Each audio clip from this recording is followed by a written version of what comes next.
Pangong lake. প্যাংগংয়ে আমরা এই মুহূর্তে রয়েছি শুটিং পয়েন্ট থেকে। আমরা একটু নিচে, আমাদের উপরে টেন্ট আছে, কটেজ টেন্ট।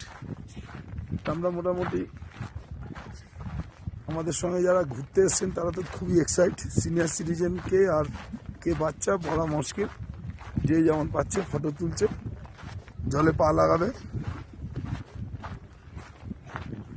টোটাল ভিউনেসটা দেখতে পারেন।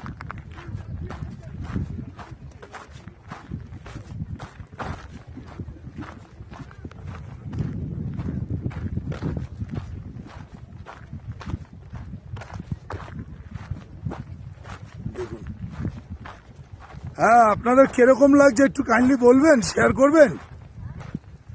কি হলো, আপনার প্রচন্ড ঠান্ডা লাগছে না? আচ্ছা সুব্রতবাবু, আপনি কি করছেন? আমি একটু ফটো তুলছিলাম। আচ্ছা, কিরকম লাগছে এই প্যাংগং লেক? অসাধারণ জায়গাটা। এই জায়গাটা না আসলে মনে হচ্ছে জীবনে ভারতবর্ষ ঘোরাটা বৃথা হতো।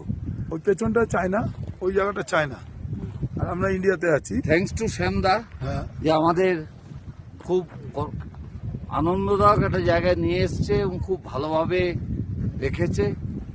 সত্যি আমরা এনজয় করতে পারছি। না আসলে আমরা সত্যি আজকে পুরোটাই ভিউ পয়েন্ট দেখতে দেখতে যাবো, কিন্তু সঙ্গে খাবার আছে, খাবো, খেয়ে আজকে হানলেতে রাত্রে থাকবো। এইরকম ভিউ পয়েন্ট পেলে না খেয়ে থাকলেও চলবে। ওহ, কি ভাষা! এই ভাষা আছে।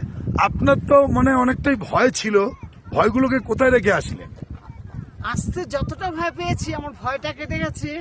এই সন্ধ্যার উপলক্ষেই আমাকে মনে জোর পেয়েছি, ভিউ দেখে আমার মানে ভয়টাকে তুমি বলছো মানে বাড়িতে রেখে এসছো? বাড়িতে রেখেছি। মানে এখন পুরো পুরো এত আনন্দে আছি। এখন যে আনন্দটা কি তোমার, সেটা 16, 17, 18 বছরের আনন্দটা কি?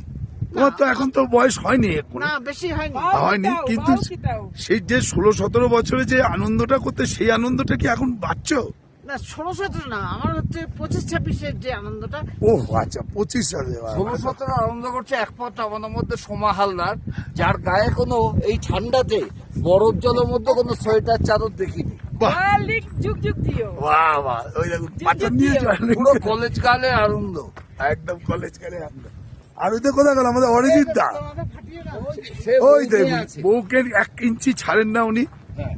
1 ইঞ্চি না, যদি শুতে হয় তাও, চা খেতে হয়, বাথরুম যেতে হয়, এরকম হেল্পফুল লোক পাওয়া খুব মুশকিল। ওর সহায়তা আচ্ছা, করতে আপনি যে এই যে ওয়াইফকে নিয়ে প্যাংগং লেকের পাড়ে এরকম ঘুরছেন, এই অনুভূতিটা একটু শেয়ার করুন। এটা ভাষায় প্রকাশ করা যায় না। এরকম আমার জীবনে